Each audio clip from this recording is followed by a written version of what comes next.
क्या होगा जब आपकी जिंदगी में कोई ऐसे आए जिसे आप भूलना चाहते हैं और वही आपकी दुनिया बदल दे? आरव और दिशा की कहानी शुरू होती है। एक सफर जो दिल छू ले। देखिए, सफर तेरे साथ, अब यहीं, सिर्फ हमारे चैनल पर। यह कहानी मेरी मौलिक ओरिजिनल रचना है। यह पात्र, घटनाएं और संवाद काल्पनिक हैं। किसी भी जीवित या मृत व्यक्ति से कोई समानता संयोग मात्र है। कृपया इस रचना की नकल, पुनः प्रकाशन या किसी भी रूप में कॉपी करने से बचें। यह कॉपीराइट अधिनियम के अंतर्गत संरक्षित है। यदि आप इसे कहीं साझा करना चाहते हैं तो मेरी अनुमति लेना अनिवार्य है। इस चैनल पर प्रस्तुत सभी कहानियां मेरे लेखन शिवांगी की कलम से हैं। धन्यवाद। सफर तेरे साथ। यह कहानी है आरव रघुवंशी की। उम्र 28 साल, बनारस के रहने वाले, एक अमीर खानदान से। बचपन में उनकी मां गुजर गई। उसके बाद उनके पिता ने दूसरी शादी कर ली। उनकी नई मां उनसे बहुत नफरत करती थी। बाद में उनकी नई मां और पिता हमेशा के लिए देहरादून चले गए। उसके बाद वे अपने नाना के साथ मसूरी में रहने लगे। पर 17 की उम्र में नाना की भी मौत हो गई। तब से वे अकेले रह गए। इसलिए बचपन से ही वे काफी गुस्सैल हैं। क्या कोई उनकी दिल की दीवार में दस्तक दे पाएगा? आगे का भाग पढ़ने के लिए फॉलो करें और शेयर करें। और हाँ, मेरी कहानी को अपना फीडबैक देना मत भूलिएगा। कमेंट करें। लेखिका शिवांगी।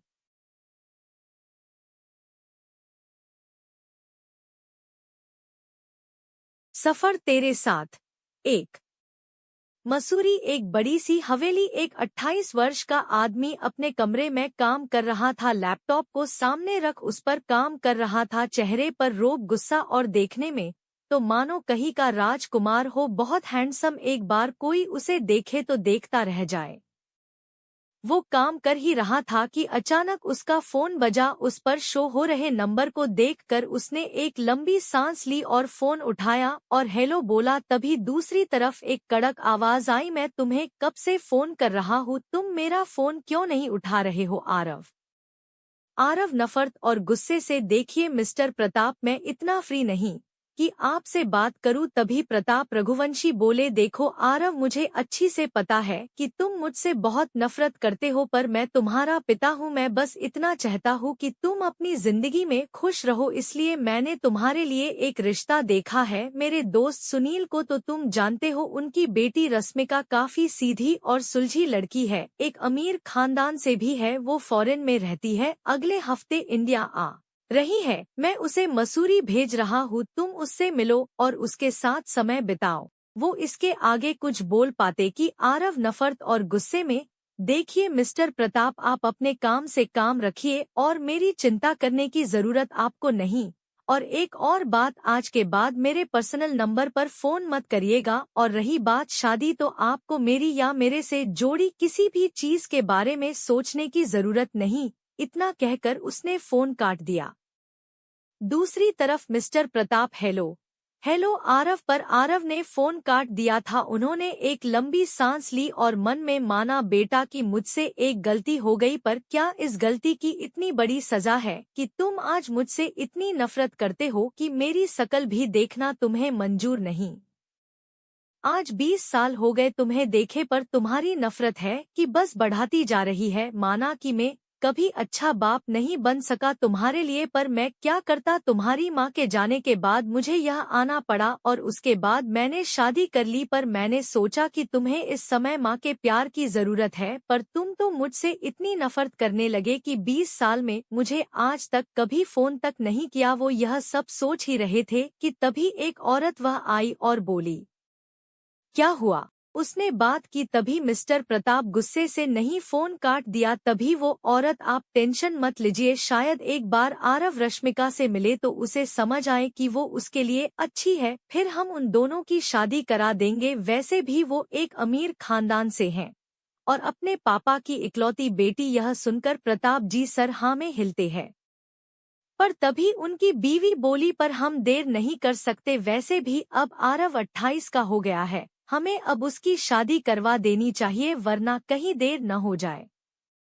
रश्मिका और आरव की शादी के लिए मिस्टर गुप्ता, रश्मिका के पापा डॉट से अगर हमें वो 500 करोड़ का प्रोजेक्ट चाहिए तो तभी मिस्टर प्रताप बोले, सही कह रही हो तुम, हमें रश्मिका को मसूरी भेजना होगा, हम इस डील को हाथ से जाने नहीं दे सकते। वैसे भी मिस्टर गुप्ता ने शादी के लिए आरव का बिजनेस देखकर ही हमसे बात की है। उन्होंने कहा कि उन्होंने पहले भी आरव से बात करने की कोशिश की पर उसने उन्हें साफ कह दिया कि उसे इन सब में कोई दिलचस्पी नहीं, इसलिए उन्होंने हमसे कहा, वैसे भी हम उसके माँ बाप है, उसकी जिंदगी के फैसले लेना फर्ज और हक है हमारा, हम यह सब उसकी भलाई के लिए कर रहे हैं। वैसे भी अब उसकी उम्र निकल रही है।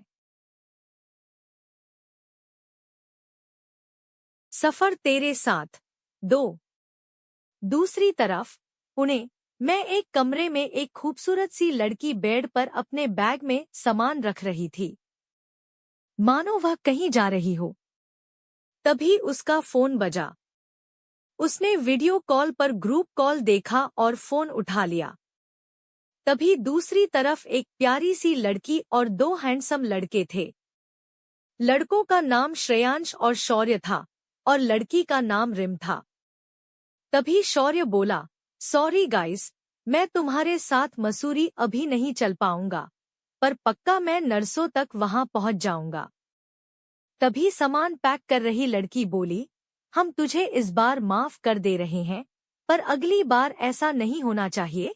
शौर्य मुस्कुराकर बोला, नहीं होगा, मेरी माँ अब मुझे माफ कर दे। तभी श्रेयांश बोला, माफ कर दे बेचारे को, वरना सो भी पाएगा। तभी रिम बोली, वैसे शौर्य, ऐसा क्या काम आ गया तुझे जो अर्जेंटली दिल्ली जा रहा है? तभी शौर्य बोला, वो दादू को लेने जाना है, वो दिल्ली में रहते हैं ना। शौर्य के पापा काम की वजह से पुणे में रहते थे, उनका घर दिल्ली में ही था, उनके घुटनों का इलाज अब यहीं से होगा। तभी वह लड़की जो सामान रख रही थी बोली, यह तो बहुत अच्छा है शौर्य, पर एक स्पेशलिस्ट को मैं भी जानती हूँ, मैं तुझे उनका नंबर सेंड कर दूंगी, तो उससे बात कर लेना। शौर्य ने ओके में जवाब दिया और बोला, अच्छा चलो, मैं तुम लोगों से बाद में बात करता हूँ, वो माँ मुझे नीचे बुला रही है, तुम सब अपनी पैकिंग करो और निकलो, मैं तुमसे 3 दिन बाद मसूरी में मिलूंगा। इतना कहकर उसने फोन काट दिया। तभी रिम बोली, यार वैसे हमें कितने बजे निकलना है? तभी श्रेयांश बोला, शाम 4 बजे की ट्रेन है हमारी। तभी सामान पैक कर रही लड़की बोली, अच्छा चलो, तुम दोनों भी अपनी पैकिंग करो, हम 3 बजे श्रेयांश के घर मिलेंगे। श्रेयांश के घर से स्टेशन का रास्ता बस 30 मिनट की दूरी पर था। तभी रिम बोली, ओके बाय। इतना कहकर रिम ने भी फोन काट दिया। तभी श्रेयांश सामान पैक कर रही लड़की से बोला, दिशा, तूने सारा सामान रख लिया है ना? दिशा बोली, हाँ बाबा, मैंने सारा सामान रख लिया। श्रेयांश बोला, चल अच्छा है, यह मत भूलना तुम लोग कि हम वहाँ किस लिए जा रहे हैं, हमें वहाँ पर अपना काम भी करना है, पता है, घूमने के चक्कर में तुम लोग काम ही भूल जाओ। तभी दिशा बोली, तू टेंशन मत ले, कुछ नहीं भूलूंगी, सारा सामान मैंने पैक कर लिया है, हम अपने प्रोजेक्ट के लिए मिस्टर रघुवंशी को मान लेंगे। तभी श्रेयांश बोला, बस भगवान करे यह मीटिंग सक्सेसफुल रहे। तभी श्रेयांश बोला, अच्छा चल, मैं भी पैकिंग कर लूं, बाद में बात करेंगे। इतना कहकर उसने फोन काट दिया। दिशा वहां बेड पर लेटी और सोचने लगी, पता नहीं क्या होगा वहां, प्लीज भगवान जी हमारी मदद कीजिएगा। आप जानते हैं ना कि यह प्रोजेक्ट हमारे लिए कितना जरूरी है, बस मिस्टर रघुवंशी को यह पसंद आए। बहुत मुश्किल से उनके साथ यह मीटिंग फिक्स हुई है। दिशा एक आर्टिस्ट थी। वह अपनी बनाई कलाकृतियां बड़े मुकाम तक लेकर जाना चाहती थी। वह यह सब अपने सपने के लिए कर रही थी। उसका सपना था कि वह खुद का एक एनजीओ खोले। और आरव एक बहुत बड़ा बिजनेसमैन था। आरव एक नए प्रोजेक्ट पर काम कर रहा था, जिसमें उसे एक मैनेजर्स की टीम चाहिए थी। दिशा इसलिए आरव के साथ काम करना चाहती थी और इसमें उसके दोस्त उसकी मदद कर रहे थे। तेरे साथ 3 ट्रेन। इस समय शाम के 6 बज गए थे। दिशा, रिम और श्रेयांश एक साथ थे। रिम श्रेयांश के साथ बैठी बात कर रही थी और दिशा अकेली बैठी खिड़की से बाहर का नजारा देख रही थी। वह मान में सोच रही थी कि आगे मेरा सफर कैसा होगा। बस भगवान मेरा मसूरी जाना सफल हो जाए। दूसरी तरफ आरव रघुवंशी एक अंधेरे कमरे में एक बड़ी तस्वीर के सामने खड़ा था और अपने अतीत के बारे में सोच रहा था।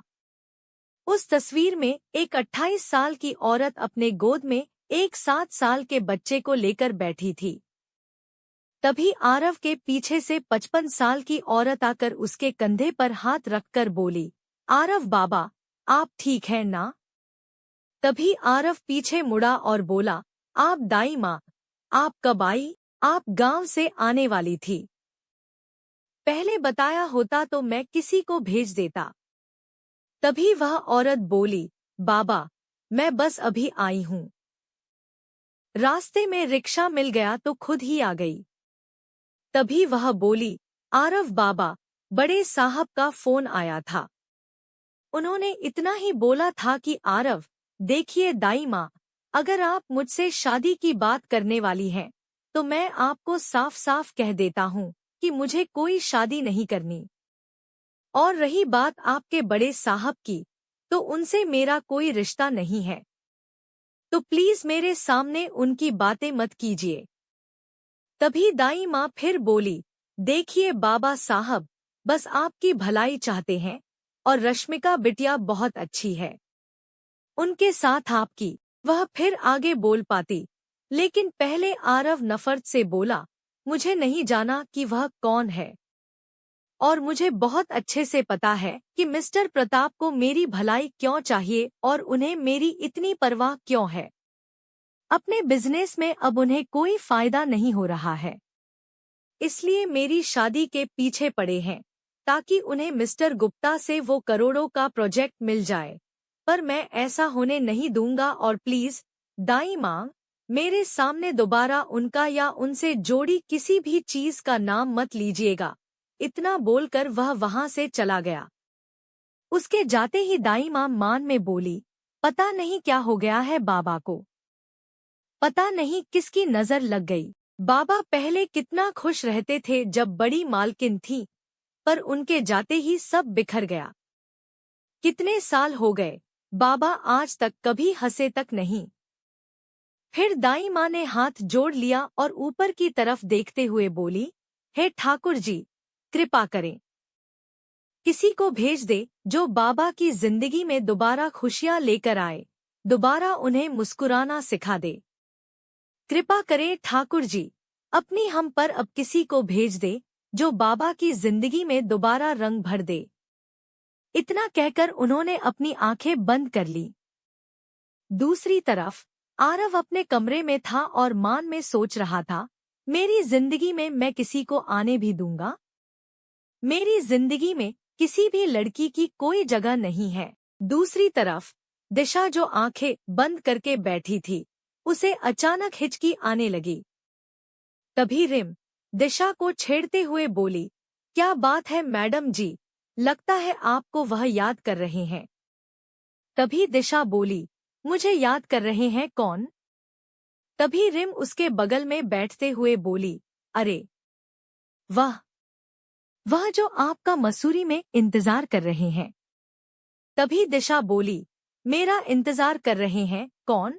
इतना बोलकर वह सीरियस होकर रिम को देखने लगी।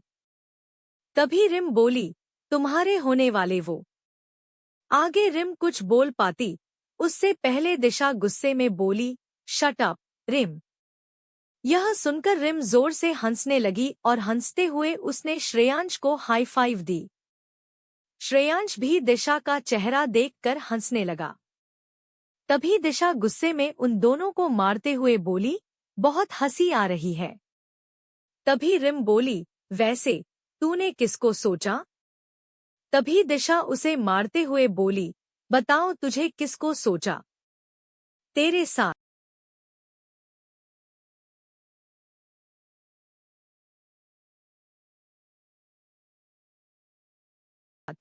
चार।